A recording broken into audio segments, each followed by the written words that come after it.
So we are in the new truck and we're on the road, but we're not going for a load. We're actually going to the shop to get some testing done this week, an install and some testing. And we'll tell you all a little bit more about that coming up right after this. And we'll even throw in some extra fries. Ha ha, ha ha.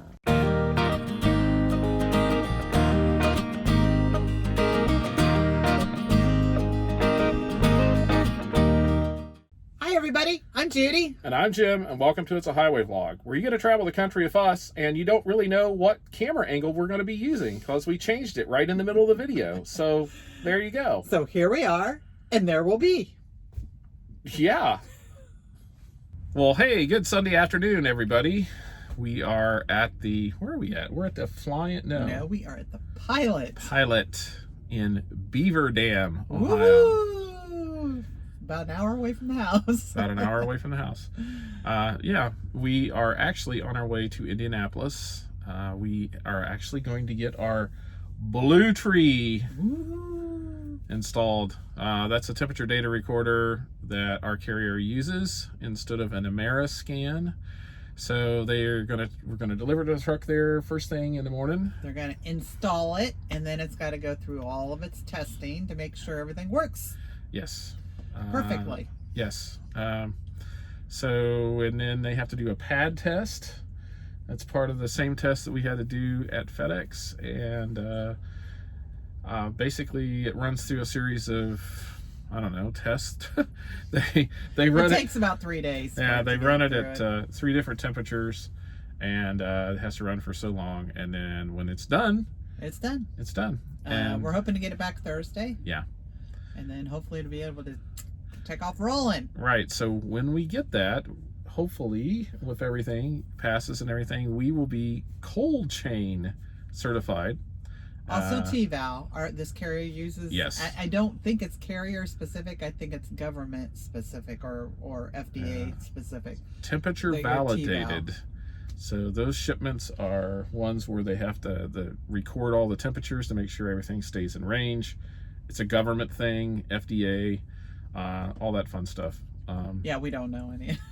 Really don't know. We do have to go through a training course, webinar kind of thing that we'll be able to get to talk to. And even at FedEx, we did that too. Yeah. Where we had to go through training for it. So we'll get to go through that this week at some point in time. And we have decided that we're dropping the truck off and we're going home. Right. Right. So we're going to rent a car and head home because it's only about a 3-hour drive for us. Yeah, probably in a car. Yeah. Something like that. So, yeah, we're going to rent a car tomorrow, run home, go back early Thursday morning, pick up the truck, and hopefully just go out there and make a lot of money. Yes, we were so excited. It was just like, okay, we got our first load, and we were so excited we got our first load, and we're ready to get the next, and then we get the email that says, "Oh, could you guys come in next week and do your cold chain?" We were ready to run, and then we didn't.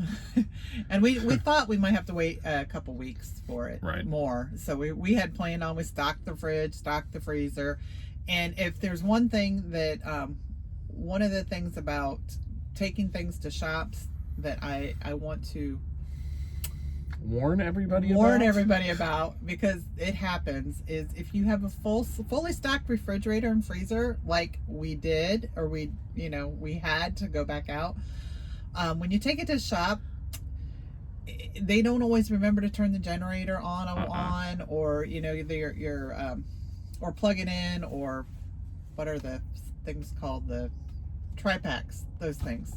APUs? Thank you. APUs. Only been doing this for so many years, can't even remember the names of stuff. But just make sure your refrigerator is very little that you're going to lose, because there have been people that we've known, us included, that the shop has not hit the generator switch. So the batteries go dead, the refrigerator goes dead, and then it's not kept cold. Right. So just a warning, if you got a refrigerator and freezer in your truck, just make sure you know how that works, or that the shop knows what to do. Right, because you don't want to come back to a wet, stinky truck. No kidding. And a day wouldn't be bad, but if you're there like this, the truck's gonna be there like 3 days. So we were concerned about that, so we took it all out. Yeah, if it was just overnight, it'd be one thing, but we don't know. The temperatures are still decent, and it's better to be safe than sorry. You know, we just don't know. Yeah, if we were like, you know, up in Canada and the temperatures were going to be below 9 or something, we just stick it out in one of the toolboxes. We wouldn't worry about it. That's not going to work. So instead of, we had the option of staying in a motel, we decided we would just come home.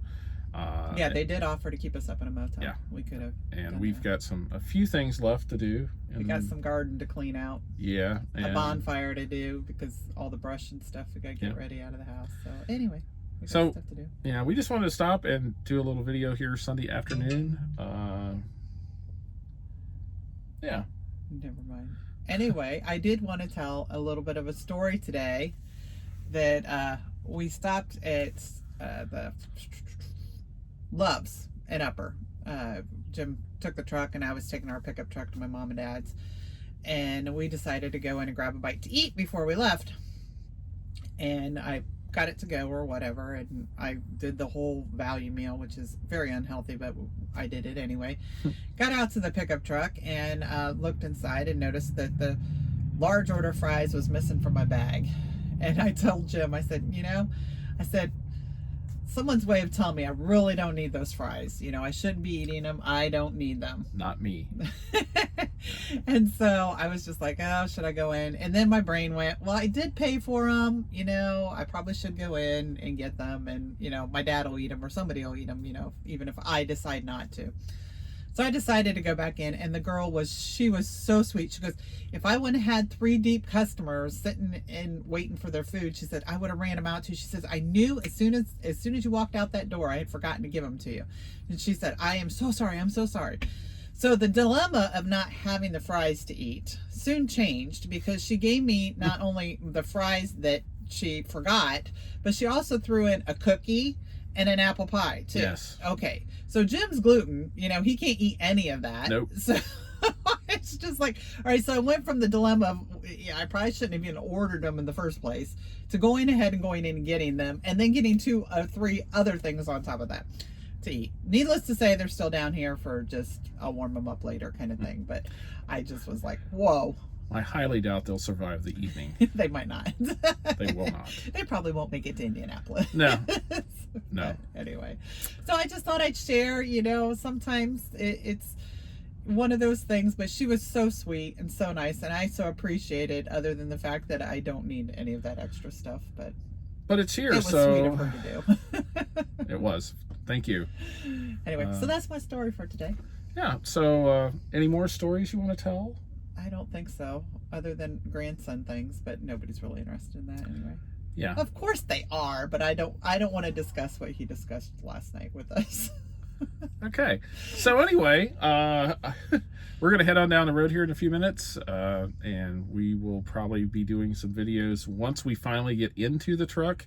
I know we're supposed to do a truck tour video. We'll eventually get to that. We want to make it a good one. And but no judging if it's not good. So anyway, we will get on down the road. Hope you have a great weekend, and thanks for stopping by. If you like stuff like this, don't forget to like and subscribe to our channel, please. And we'll see you all in the next video. So long, everybody. Good night.